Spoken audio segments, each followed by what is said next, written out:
Salut tout le monde, j'espère que vous allez bien. Aujourd'hui, on se retrouve pour la vidéo pronostic preview de Backlash 2018, un pay-per-view qui a été un petit peu laissé de côté. On va pas se mentir, on a bien vu que la WWE avait mis vraiment toute son énergie pour The Greatest Royal Rumble, qui au passage, apparemment, je me suis trompé, apparemment la WWE considère ce show comme un pay-per-view, puisque quand vous allez dans la section pay-per-view 2018 sur le network de la WWE, eh bien, il y figure en fait, tout simplement. Mais eh bien, pour moi, ça reste un live event. Ça reste un house show. Je ne considère pas ce show comme un pay-per-view. Voilà.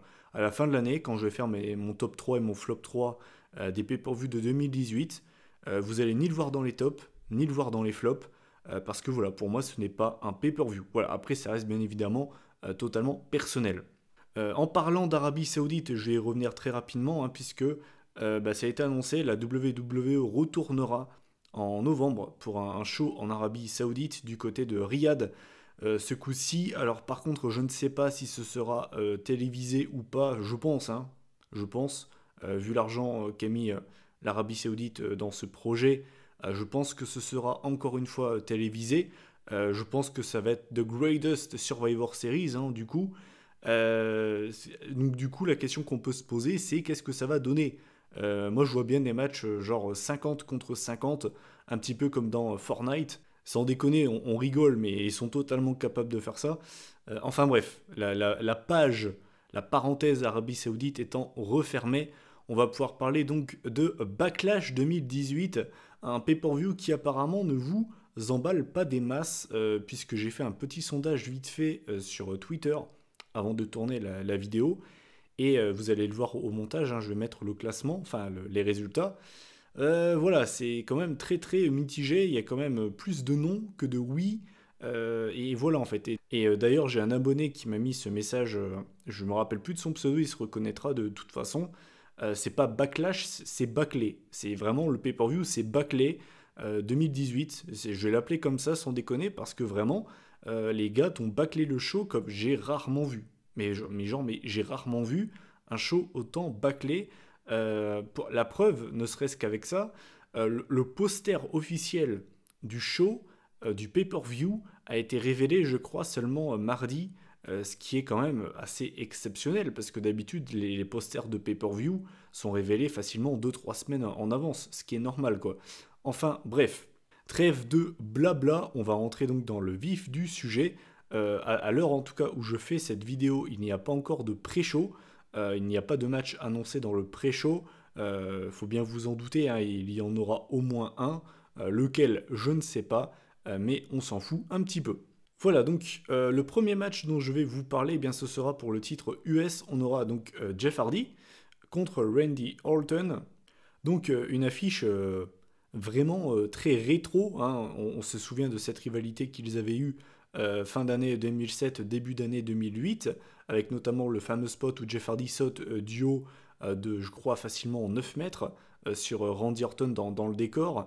Il s'était également affronté au Royal Rumble 2008, avec notamment le magnifique Twist of Fate contré en RKO, c'est l'un de mes RKO préférés.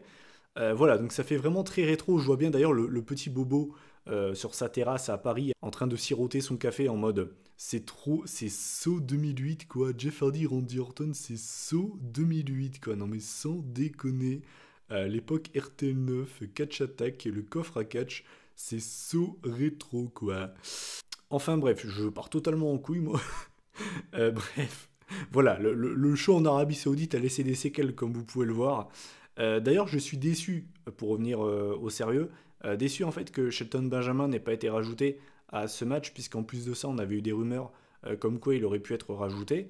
Et je trouve ça dommage en fait, parce que très clairement, ce match m'aurait donné plus envie.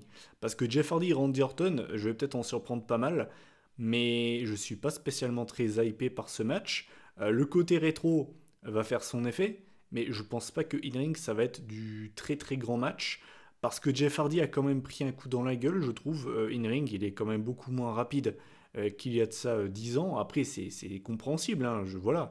Mais ce que je veux dire par là, c'est que ce sera pas aussi cool que dans le passé. Après, attention, je dis pas que ça va être mauvais, mais c'est pas un match sur lequel je mise beaucoup en fait. Et pour ce qui est du résultat, eh bien, je vois une victoire de Jeff Hardy. Et je vais pronostiquer une victoire de Jeff Hardy. Il vient de gagner le titre US assez récemment. J'ai pas envie de revoir un règne de genre 3 semaines. On en a assez bouffé. Sans déconner, depuis le mois d'octobre, le nombre de champions US qu'on a eu, c'est n'importe quoi. On a eu Baron Corbin, Dolph Ziggler, Bobby Roode, Randy Orton, Jinder Mahal, et maintenant on a Jeff Hardy. Donc si ça revient à Randy Orton, sans déconner, je vous laisse calculer le nombre de champions que ça fait. Depuis le mois d'octobre, c'est quand même n'importe quoi. Donc voilà, je pronostique une victoire de Jeff Hardy. D'ailleurs, je ne sais pas si ça s'entend à ma voix, mais je suis un petit peu malade, ma voix part en couille. En même temps, j'ai envie de vous dire, quand vous voyez l'évolution des températures lors des derniers jours, c'est quand même assez n'importe quoi. Dans le nord, on est passé quand même de 15 degrés à 25 degrés. On est repassé à 15 degrés. On est repassé à du 10 degrés. On est repassé à 15. C'est du n'importe quoi, sans déconner. Enfin, bref, c'était le petit point météo présenté par Catherine Laborde. On va pouvoir donc enchaîner dans ce show qui ne me hype pas spécialement des masses. Donc, le prochain match, eh bien, ce sera un match par équipe. On aura donc Braun Strowman et Bobby Lashley contre Kevin Owens et Sami Zayn. J'avais juste envie de parler de ça très rapidement, mais j'ai vraiment bien aimé l'ovation qu'ils ont eue cette semaine du côté de Raw. Alors bien évidemment, ils étaient chez eux, mais ça m'a fait vraiment plaisir. Et d'ailleurs, gros big up au public sur place qui a vraiment mis le feu. C'est le genre de public que j'aimerais voir à chaque show de catch tout simplement. Donc s'il y avait un gars qui était sur place qui écoute cette vidéo, bien mec, big up et bravo les gars, vous avez vraiment géré. Bref, donc ce match m'emballe pas des masses parce que y a pas d'enjeu en fait, il y a pas de titre en jeu.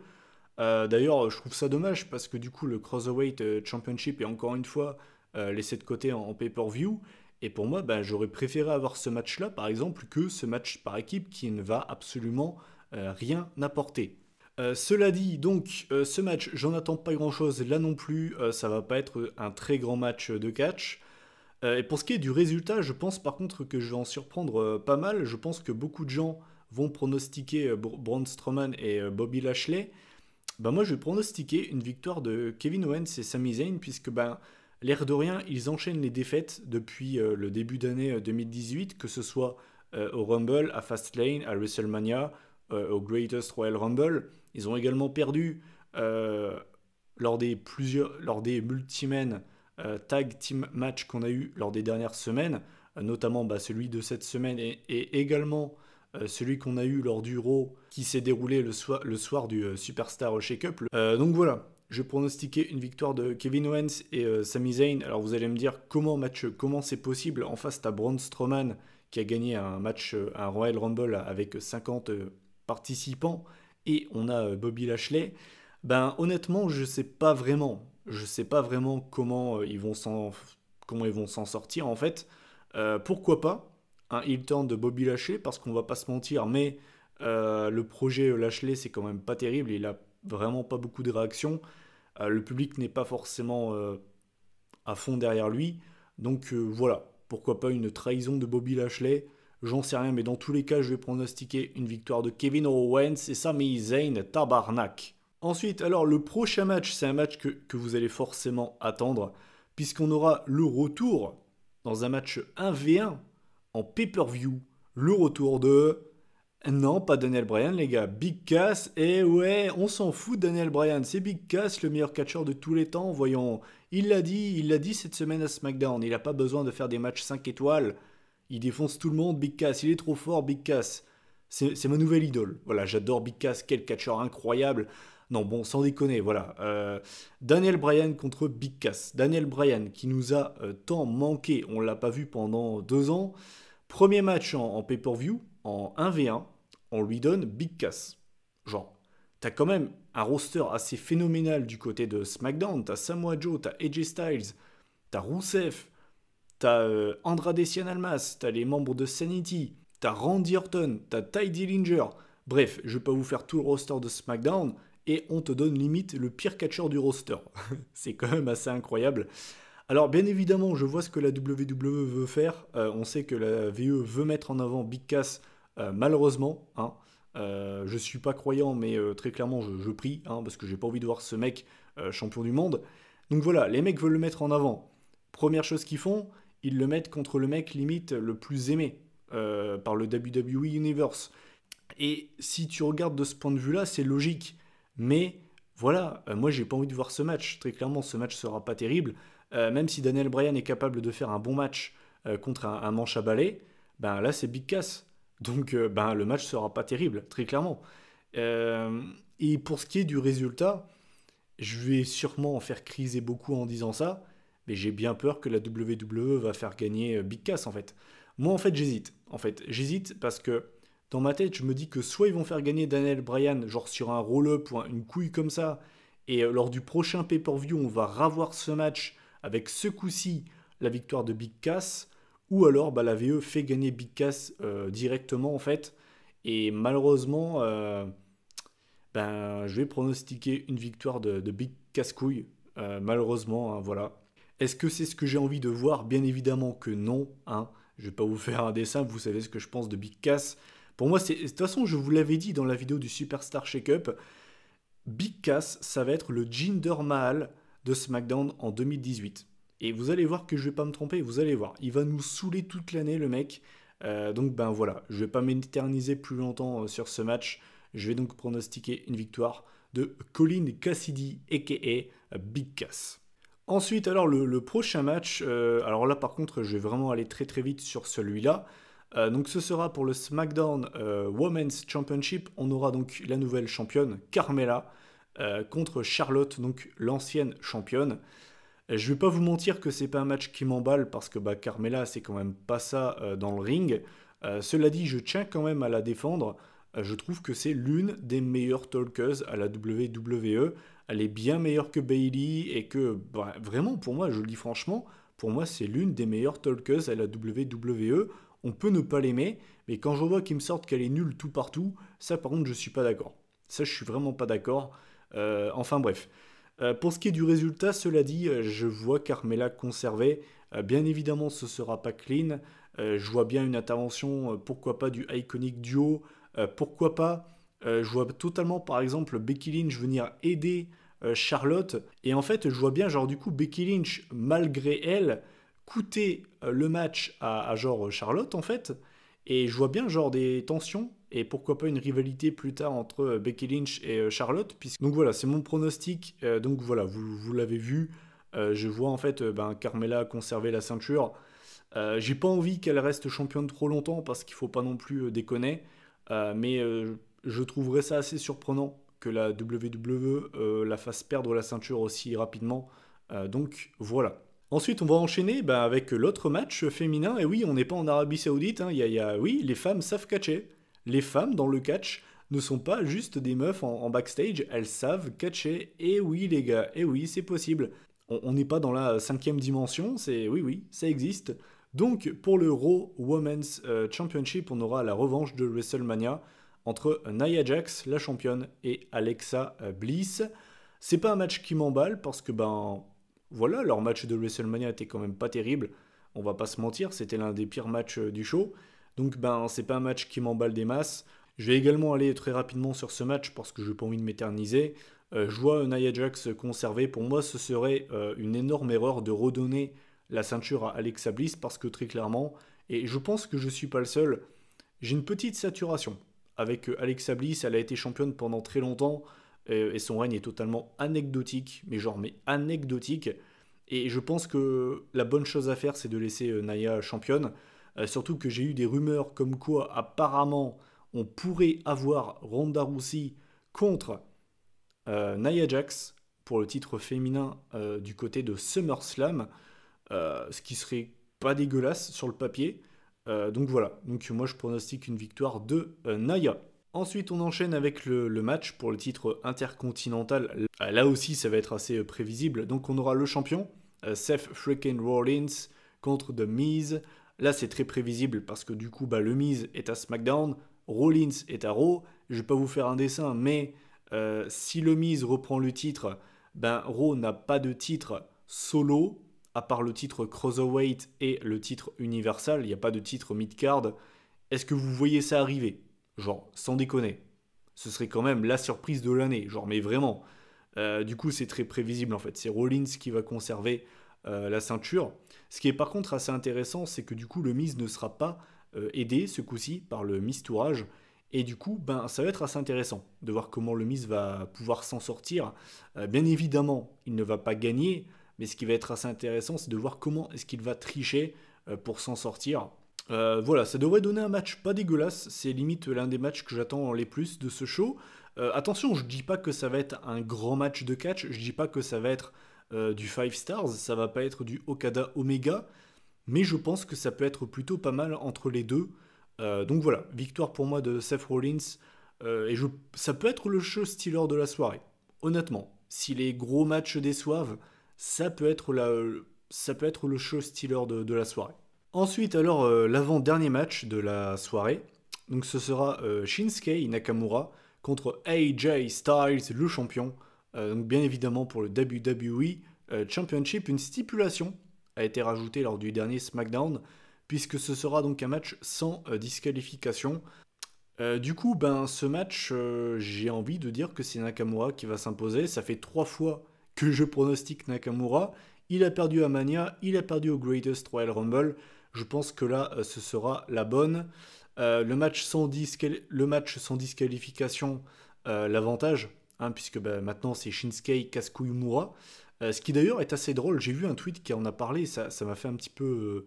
Et je trouve que c'est assez intéressant d'en parler, puisque si Shinsuke Nakamura gagne le titre à Backlash avec un Shiro Shot, un gros casse-burn, ben ce serait un peu drôle, puisque c'est comme ça que AJ Styles en fait a gagné le titre contre Dean Ambrose avec un gros low blow dans les couillasses de Dinou. Donc du coup, bah, ce serait un petit peu un retour de bâton, certes espacé de 2 ans. D'ailleurs, ça s'était également déroulé à Backlash. Donc si jamais ça se passe, je trouve que ce serait quand même assez drôle en fait. Donc voilà. Pour ce qui est de la qualité du match, là par contre, j'espère vraiment qu'ils vont lâcher les chevaux. J'ai l'impression de me répéter avec la rivalité entre AJ Styles et Kevin Owens l'année dernière. Tout le monde disait que on allait forcément avoir des matchs absolument fantastiques, qu'on allait avoir des 5 stars. Et c'est vrai que les Kevin Owens et AJ Styles ont quand même déçu quand même en grande majorité. Et pour l'instant, ben, les Styles Nakamura, c'est un petit peu pareil. Donc j'espère que celui-là sera vraiment de très bonne qualité. Et du coup, je vais pronostiquer une victoire de Shinsuke Nakamura. Je pense que c'est lui qui en a vraiment besoin du titre. AJ Styles, il en a pas forcément besoin. Nakamura, il a vraiment turné heel, nouvelle musique, il a totalement changé au niveau de son personnage. Et je pense qu'il faut lui faire gagner la ceinture. Il faut vraiment lui faire gagner la ceinture. Donc voilà. Et enfin, le main event de ce pay-per-view. Je vais essayer de me dépêcher. Ma voix est en train de me lâcher, je vous jure, entre chaque match. Je fais une pause d'1 minute, je ne fais que de tousser, j'en peux plus. Bref, quelle crève de merde. Donc, le main event de ce Backlash, en tout cas normalement, on aura de Big Dog Roman Reigns contre Samoa Joe. Une affiche qu'on a eu quand même pas mal de fois dans le passé du côté de Monday Night Raw. Et à chaque fois que les deux se sont affrontés, ben, c'était des matchs de qualité. Donc bah, là, j'en attends autant pour ce show. Je pense qu'on aura vraiment un bon match de poids lourd entre les deux. Là aussi, je pense qu'ils auraient dû mettre un match avec une stipulation, parce que très clairement, ben, ça aurait vraiment pu être super cool, du style un last man standing. Surtout que je sais pas si je suis le seul à penser ça, mais je trouve qu'on en a de moins en moins des last man standing match. C'est peut-être moi qui me fais une idée, et c'est dommage parce que ben, en général, ça donne des excellents matchs, et j'aime bien cette stipulation. Du coup, pour ce match, je suis un peu emmerdé. Je suis un petit peu emmerdé parce que d'un côté, on a Roman Reigns qui a paumé 2 fois contre Brock Lesnar. Et de l'autre côté, Samoa Joe, ben, on sait que apparemment la VE veut vraiment le mettre en avant du côté de SmackDown en 2018. Donc du coup, je suis un petit peu emmerdé. Je suis un petit peu le cul entre deux chaises. Au début, je me suis dit qu'ils allaient peut-être faire genre un double décompte extérieur, double disqualification, genre j'en sais rien. Mais je pense qu'on aura quand même un vainqueur de ce match. Et j'ai envie de pronostiquer une victoire de Samoa Joe. J'ai envie de pronostiquer une victoire de Samoa Joe. Pas vraiment d'arguments à vous donner, mais voilà, vu qu'apparemment ils veulent vraiment faire quelque chose d'assez important, je vais pronostiquer une victoire de Samoa Joe. Et je vois totalement la VE faire une Roman Reigns rédemption, genre Roman Reigns qui enchaîne les défaites, Roman Reigns, oh mon dieu, un petit peu comme John Cena quand il avait perdu contre The Rock, ce qui d'ailleurs était assez drôle hein, à WrestleMania 28 puisqu'il avait perdu. Et le mois d'après, sa rédemption, en fait, bah, elle a duré genre un mois puisqu'après, bah, le mec il a battu Brock Lesnar. Hein. C'était d'ailleurs une sacrée connerie ça aussi. Enfin bref, je m'égare. Donc je pense qu'ils vont faire ça. Donc j'ai pronostiqué une victoire de Samoa Joe dans ce qui risque potentiellement d'être le meilleur match de la soirée. Voilà, bah écoutez, vous connaissez mon avis sur les différents matchs de Backlash 2018, qui donc est un pay-per-view que je n'attends pas spécialement, je vais pas vous mentir, hein, j'ai pas mis de hype sur ce show. Il y a quand même très peu de matchs qui m'emballent, genre vraiment. Il y a surtout genre Reigns Joe, qui devrait vraiment être cool, Styles Nakamura, et potentiellement Rollins Miz. C'est vraiment genre les trois matchs que j'attends le plus. Mais sinon, le reste, pour moi, ça casse pas trois pattes à un canard. Voilà. Je sais pas ce que vous en pensez, mais très clairement, comme je vous l'ai dit, hein, j'ai rarement vu un pay-per-view qui faisait si peu pay-per-view.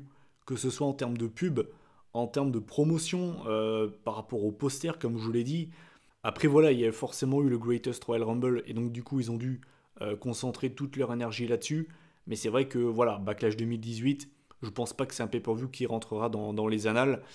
Mais bon, voilà, vous connaissez mon avis sur ce pay-per-view. Maintenant, bah, j'attends de connaître le vôtre en commentaire. Quels sont vos pronostics, les matchs que vous attendez, ceux que vous attendez pas, qu'est-ce que vous pensez de la carte.